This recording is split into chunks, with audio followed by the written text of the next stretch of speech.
अस्सलाम वालेकुम दोस्तों। आज के सबक में हम उर्दू पढ़ना सीखेंगे और साथ ही साथ ये भी सीखेंगे कि उर्दू पढ़ने के दौरान उर्दू में क्या क्या कायदे आते हैं और किन किन अल्फाज का सामना करना पड़ता है। तो उर्दू पढ़ना शुरू करने से पहले मैं आपको ये बता देता हूँ कि उर्दू पढ़ने के दौरान कौन कौन से कवायद आते हैं। उर्दू पढ़ने के दौरान हमें उर्दू के कौन कौन से ग्रामर्स का सामना करना पड़ सकता है। मगर एक बात आप ज़हन नशीन कर लीजिए कि उर्दू पढ़ने के दौरान जितने भी कवायद आते हों और जितने भी ग्रामर्स आते हो सभी मैंने आपको पिछले असबाक में बता दिया है। हर एक लफ्ज़ मैंने आपको खोलकर समझा दिया है और हर एक कायदा मैंने आपको बता दिया है।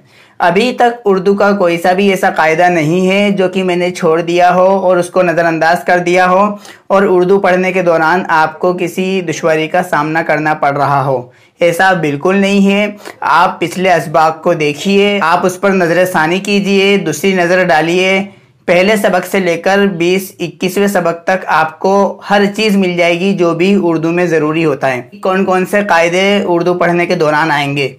एक तो नून गुन्ना आप ध्यान रख लीजिए कि नून गुन्ना किसे कहते हैं और जहाँ पर नून गुन्ना आता है तो नून गुन्ना को हम कैसे पढ़ेंगे, ये चीज़ आपको मालूम होना चाहिए। और मद, अगर अलिफ के ऊपर मद आएगा तो हम उसको आ की आवाज़ की तरह पढ़ेंगे और अलिफ या वाव और बड़ी या के ऊपर हमज़ा का इस्तेमाल आपको मालूम होना चाहिए। अलिफ या वाव और बड़ी या के ऊपर हमज़ा तभी आएगा जबकि हमज़ा से पहले अलिफ होगा।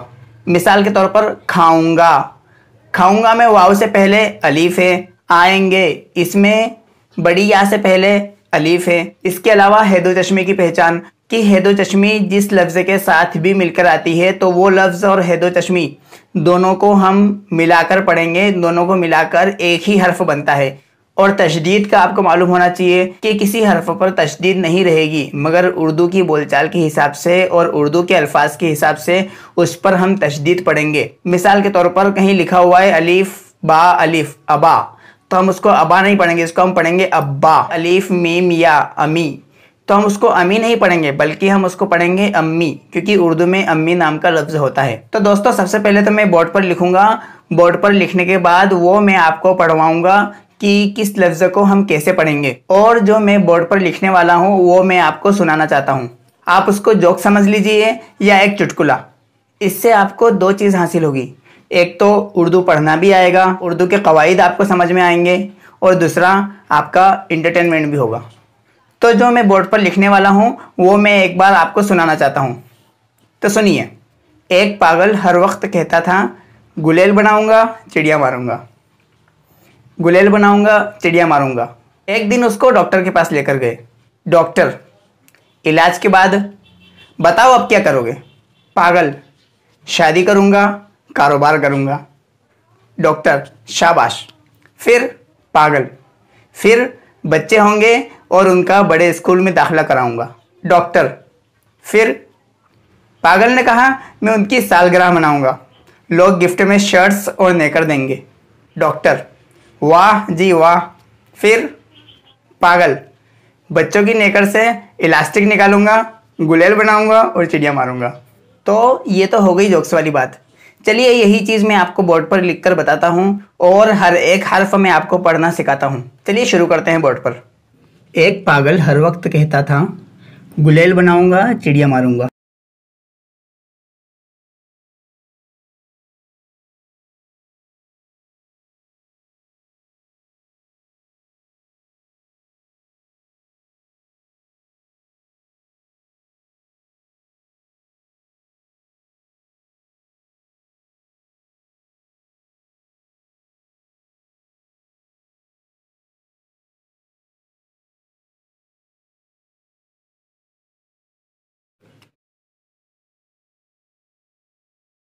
पहले तो ये दो लाइन पढ़ना हम सीख लेते हैं, उसके बाद हम आगे बढ़ेंगे।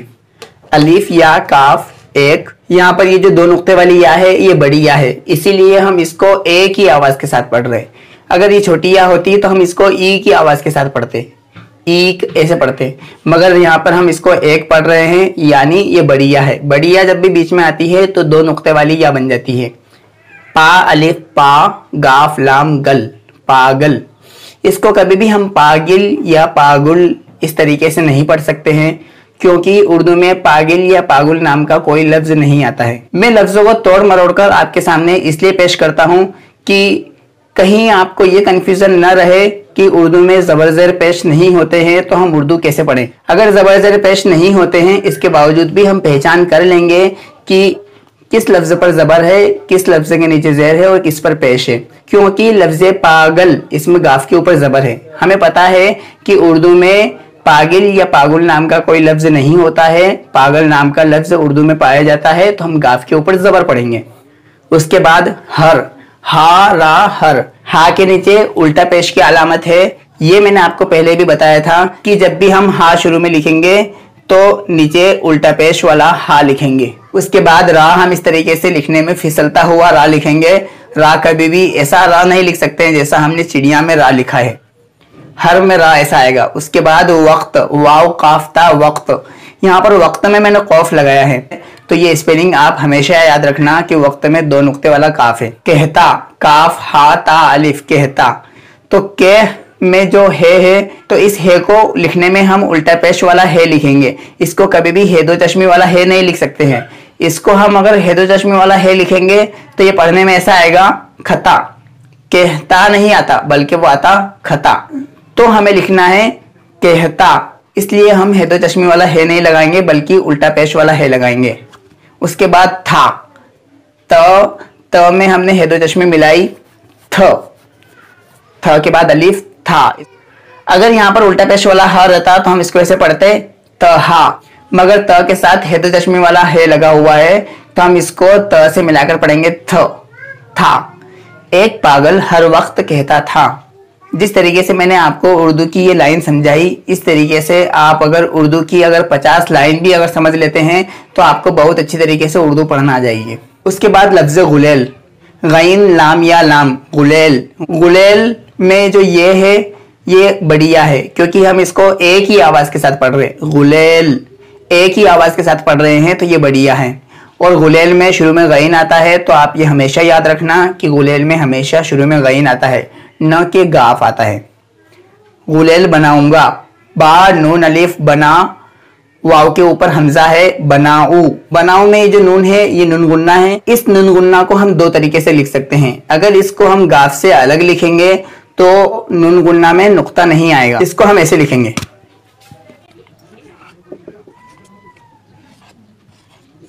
बनाऊंगा हम ऐसे भी लिख सकते हैं और ऐसे भी लिख सकते हैं। और उर्दू की किताबों में दोनों तरीके से लिखा हुआ आता है तो दोनों आपको पढ़ना आना चाहिए। चिड़िया मारूंगा, चढ़, या अलिफ चढ़िया, उसके बाद नून गुन्ना चढ़िया। मगर आपको पता है कि चढ़िया नाम का उर्दू में कोई लफ्ज नहीं आता है तो हम इसको पढ़ेंगे चिड़िया। मारूंगा, मीम अलिफ मा, रा वाव रू, मारू। अगर नून गाफ अलिफ आखिर में नहीं आता तो हम इसको पढ़ते हैं मारो, मगर उसके बाद भी लफ्ज है तो मारूंगा ऐसे तो उर्दू में नहीं आता है, इसलिए हम इसको पढ़ेंगे मारूंगा। तो यहाँ पर भी ये नून गुन्ना है, ये नून गुन्ना अलग भी लिखा हुआ आता है और गाफ अलिफ से मिला हुआ भी आता है। अलग इस तरीके से लिखा हुआ होता है जैसे बनाऊंगा में मैंने आपको लिखकर बताया है, मगर आपको समझाने के लिए एक बार फिर से लिख देता हूं।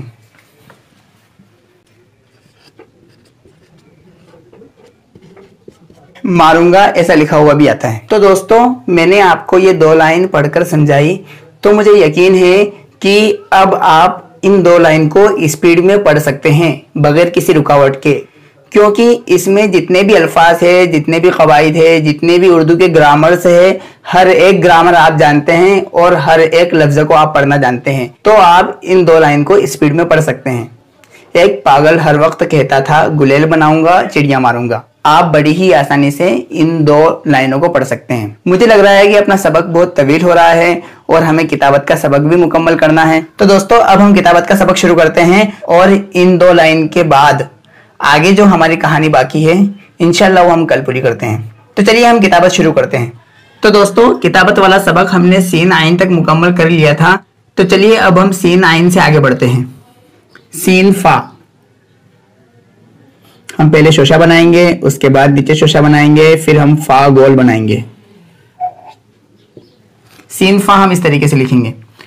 इतना आप याद रखिए दो शोशे ऊपर और नीचे बनाने के बाद फा में हम गोलाई देंगे। एक बार फिर से बना देता हूं।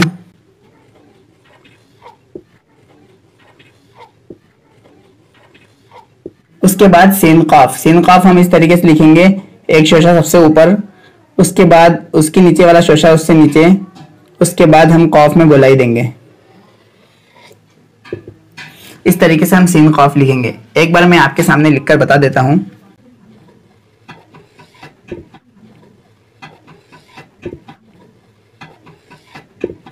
उसके बाद सीन काफ हम इस तरीके से लिखेंगे, ऊपर शोशा बनाएंगे, फिर नीचे शोशा बनाएंगे, उसके बाद हम काफ लिखेंगे।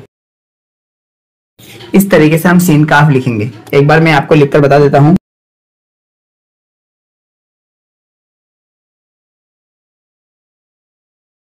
उसके बाद सीन लाम हम इस तरीके से लिखेंगे, एक शोशा ऊपर, उसके बाद दूसरा शोशा नीचे, उसके बाद हम पूरा लाम लिखेंगे, सीन लाम। एक बार फिर से बनाकर बता देता हूं।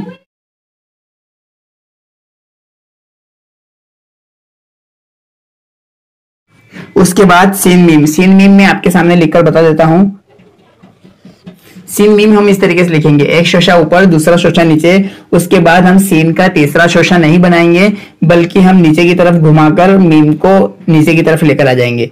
यानी सीन में 3 शोशे होते हैं, हर एक हरफ में हम 3 शोशे लगाते हैं, मगर सीन मीम में हम 3 शोशे नहीं लगाएंगे, यहाँ पर 2 शोशे लगाएंगे। जिस तरीके से हमने सीन जीम में भी 2 शोशे ही लगाए थे, हमने सीन जीम इस तरीके से लिखा था, और इसी तरीके से सीन रा में भी हमने 2 शोशे ही लगाए थे। सीन जीम, सीन रा और सीन मीम में हम सिर्फ 2 शोशे ही लगाएंगे, इतना आप हमेशा याद रखें। मैं एक बार आपके सामने सीन मीम लिखकर बता देता हूं। तो चलिए यही चीज मैं आपको कॉपी में भी लिखकर बता देता हूं, ताकि आपके लिए सहूलत रहे।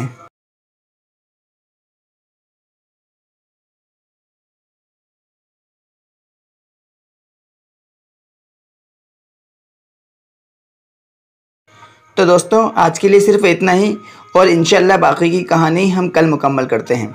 अल्लाह हाफिज़।